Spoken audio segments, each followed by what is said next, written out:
Let's talk now about what to do with the dollar, especially for teenagers and for kids. This is really important because this is one of the best places to start when you're like 15 years old, mid-teens. This is a great place, what to do with the dollar. Now, here's the tendency on attitude, because attitude determines so much of our lives. What difference does it make if a child has $1 when you ask what should he do with it? It's only a child and it's only $1. But see, here's where it all begins. Your financial journey begins with what you do with the first dollar. That's where it begins. Now, sure, you can do the wrong things and finally correct that, get on a better path, but it all begins on what you do with your resources. Jot this phrase down. It's one of the best for the weekend. Here's the 2 challenges of life. Number 1, the development of our full potential. That's challenge number 1. Challenge number 2 is the wise use of all our resources. That sums up life in general. The development of all of our potential and the wise use of all our resources. One of our resources is time, and we talked about that. Now we're going to talk about the wise resource called money. And let me share with you now a little plan. Because when I met Shof, and he asked me about my financial condition, he said, how much money have you saved and invested the last 6 years? And I said 0. He said, not a good number. Here's what I told him. If I had more money, I'd have a better plan. Now, jot this down, because here's what he said. If you had a better plan, you would have more money. Next key phrase, it's not the amount that counts, it's the plan that counts. So let's start with something now as seemingly as small as $1. What should you do with it?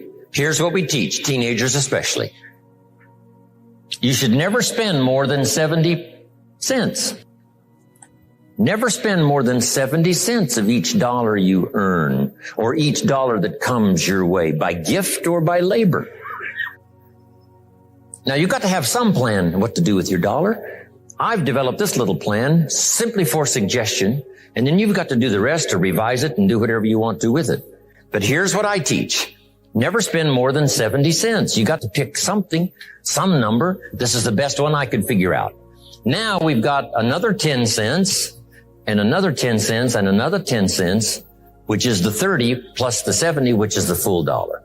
So we spend nothing more than 70 cents. Now, what do we do with the other 30? Here's some of the most important information. 10 cents is for charity, or for church, or whatever worthy projects you think you might engage in. Here's one of the best things to teach kids, generosity.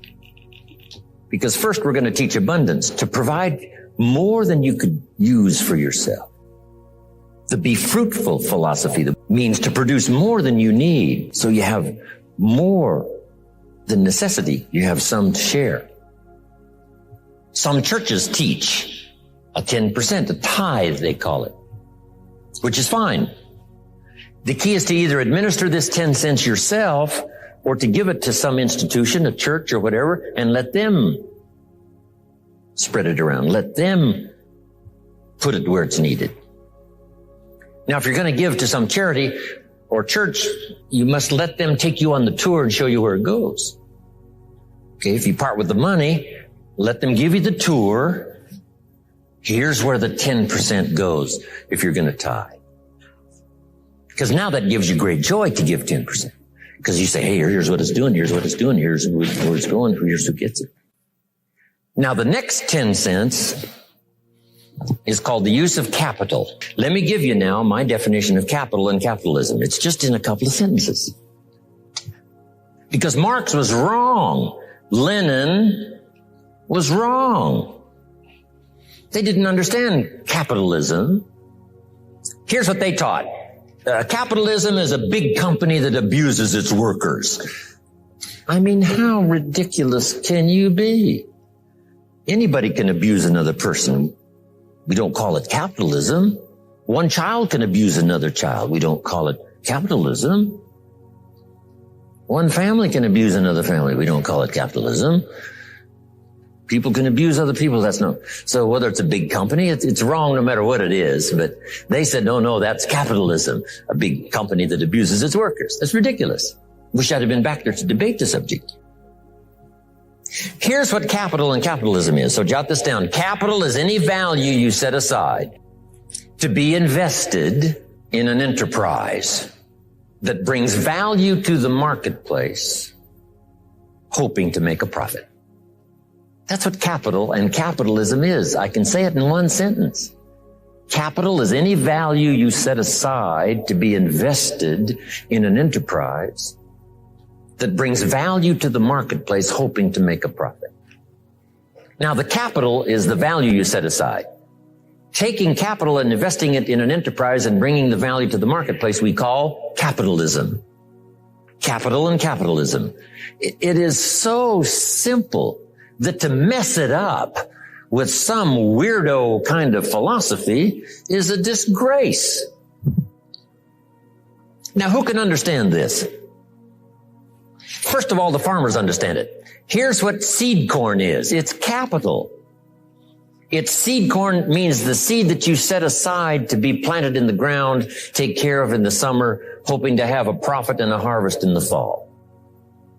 So the farmer sets aside his seed corn. Question, would he let his family eat it?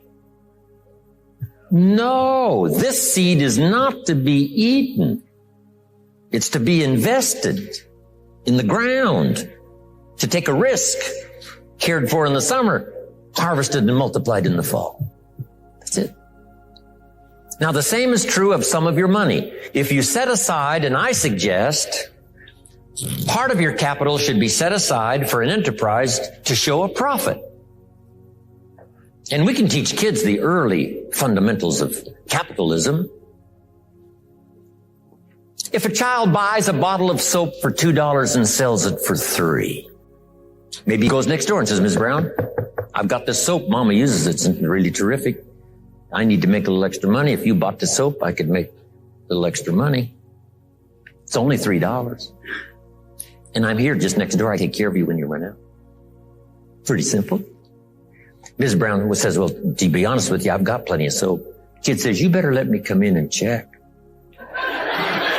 Kids don't need sales courses. No. They don't need 13 closes. Now, Mrs. Brown said, okay, you got me. Here's my $3. I'll buy a bottle of soap. Now we must teach the child what to do with this $3. So jot this down. Here's what we say. You must now set aside the $2 that you first invested to buy another bottle of soap. He said, well, that's true. You can't spend the whole $3. You'd be out of business. Kids can understand this stuff. Some adults, you see, don't know that. So you can't spend the whole $3. You got to set aside $2 so you can buy another bottle of soap so you can sell it for $3 and make a profit of $1. Now, once the kid has $1 profit, now what should he do with the $1? This is the formula that I've come up with, what to do with that $1. Don't spend more than 70 cents, 10 cents for church or charity, 10 cents to invest back into your business so that someday you can buy more than one bottle and get it a little cheaper so that when you sell it, you make a little more money. I mean, kids, you don't have to be General Motors to understand the mechanics of capitalism. Now, guess what we call this little kid that's now engaged in this enterprise and is making a profit? We call him a capitalist. And the communists used to say, those no good capitalists. This little kid selling a bottle of soap, he's a capitalist. They didn't understand. And with their diabolical philosophy, capital belongs to the state, they wrecked every nation they touched. This is the key. So 10 cents to show a profit. Now here's the other 10 cents. It's 10 cents that you invest and let someone else use it. This is called active capital, where you actually engage in the enterprise that makes a profit. Now, another 10 cents is for passive capital, where you let someone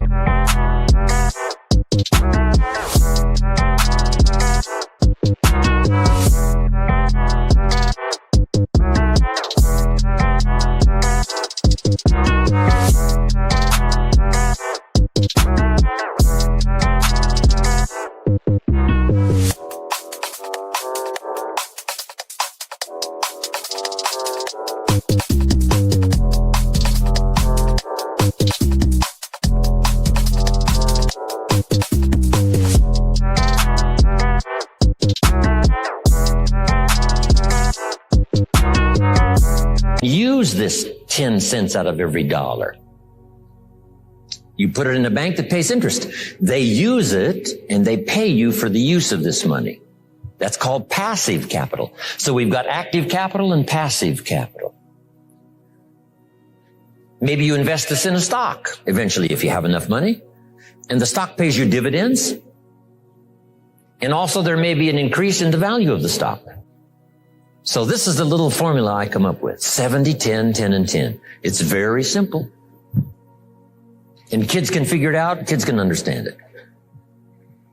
Enterprises that kids can be involved in starting early. Charlie said, right? Got his kids involved in enterprise, making a profit, showing a profit. Now, when you first start, if you're an adult now, you may be in such bad shape financially that you couldn't do the 70, 10, 10, and 10. If you're in real bad shape, you may have to do the 97, 1, 1, and 1. Because it may take this to pay your bills if you haven't had a good plan up until now. But jot this down now. It's not the amount that counts. It's the plan that counts. So let's say you were in such poor financial shape, you had to start 97, 1 for charity, 1%, another 1% for active capital, another 1% for passive. Now here's the key. To get these numbers starting up and get this number starting down. If you will actually do this, you can't believe how exciting it is to watch the numbers change. Remember what Shoaff said. If you will change what? Everything will change for you. If you start to change, I'm telling you, these numbers will start to change. And the first thing you know, these numbers keep going up, up, up, up, up, until finally you can get to the 70, 10, 10, and 10. Now, when you make a lot of money, these numbers all have to change again. You know, if you're making fortunes, you can't spend 70%. That would be obscene. I probably spend less than 10% of my income. So this number, this is where I had to start, 97, 1, 1, and 1, finally getting to 70, 10, 10, and 10. But now as time has passed for me and my fortunes have increased, this 70 has gone way down to 10. And now you can imagine if the 70 has gone clear down to 10, you can imagine now what these numbers will be. These numbers now off the scale. Here's what it is, a good plan to consider. So make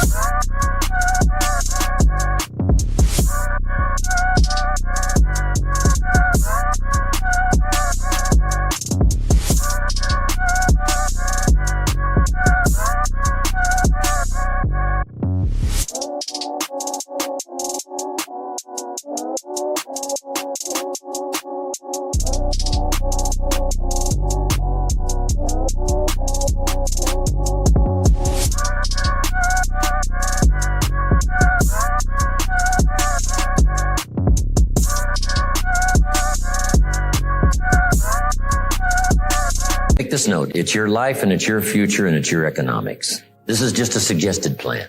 You can tear this one up and develop one of your own. I'm just here to stir the pot. I'm here to stir your mind, to get you to think. Okay. Now here's 2 or 3 more keys on financial independence. Here's number 1, keep strict accounts. Part of it is just for habit, and the other part is for self-esteem, and the other part is for future benefit. Keep strict accounts. It's just a good habit to have. It's like picking up the trash, not throwing the toothpick cellophane on the floor. It's just, it becomes the person you are. Keep good accounts. Here's the next one. Pay your taxes. I finally became a happy taxpayer. Here's what paying taxes does. Feeds the goose that lays the golden eggs called American opportunity. You say, well, the goose eats too much. Probably true. But make the note, better a fat goose than no goose. Here's the next key. Everybody should pay. My personal philosophy is everybody should pay federal taxes as well as state or whatever else.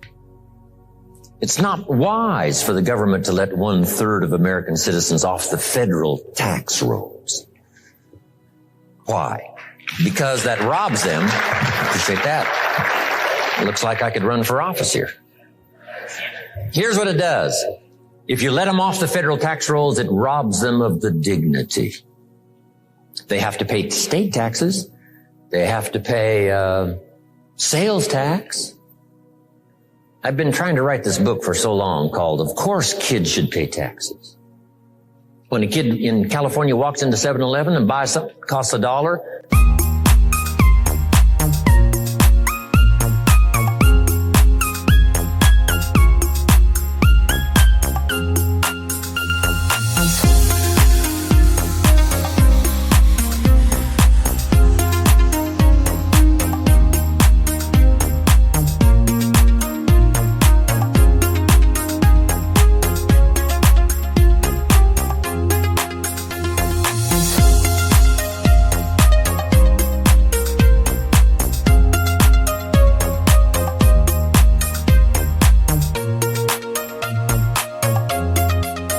the proprietor asks the kid for 8 more pennies. Kid says, what's these 8 pennies? Says, that's the taxes. The kid says, I'm only 8 years old. And the proprietor says, congratulations, you're my youngest taxpayer. Give me the money. Should kids pay taxes? Yes. If you want to ride your bicycle on the sidewalk instead of in the mud, you got to cough up the 8 pennies. What if you're poor? Do you pay the 8 pennies? Yes. What if you're rich? Yes. Meaning everybody should pay. The same should apply to federal. I don't care if it's $10 a year. I don't care if it's only $100 a year. As poor as you might be, you've got to say, no matter how poor I am at the moment, I will make my contribution. So everybody should pay. How much do you think aircraft carriers cost? We pay our taxes so a policeman will walk the beat so we can sleep like a baby. Hey, the Air Force doesn't sleep. The Army doesn't sleep 24 hours. So you can sleep as much time as required. Peace of mind. The missiles are ready and the aircraft carriers are there. Saddam Hussein sticks up his head again. It gets blown off. We've now got him in a no-fly zone. No-fly zone on top, no-fly zone on the bottom. Right? We couldn't go after him, couldn't kill him because that wasn't the policy. But we've now got him in a very small corner where tyranny needs to be. Because when it is let loose, it could do like communism and Nazism, cover 1/3 of the world before we get it stopped. So, you got that down now? I got to pay from my aircraft carrier. I got to pay some young volunteer that risks his life on night landings on an aircraft carrier. You got to pay if you want that kind of security in the world. Of course, we may disagree sometimes with government policy and all the rest, but I'm telling you, everybody needs to pay. Now, here's one of the best stories ever written.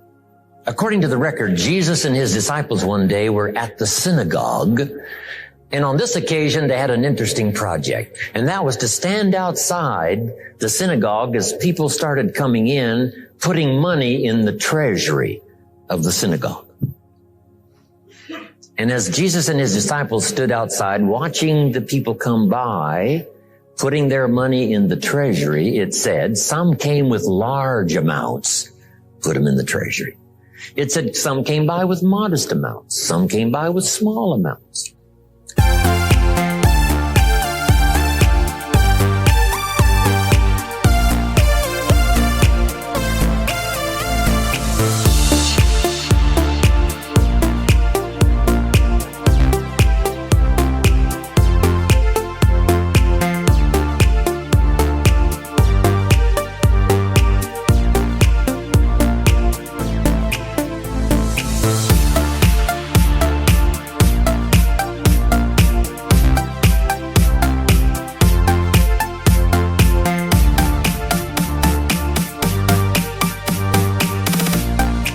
Then along comes a little lady, and she puts 2 pennies in the treasury. And Jesus said to his disciples, look at that. They said, 2 pennies? What's 2 pennies? He says, no, you don't understand. She gave more than everybody else.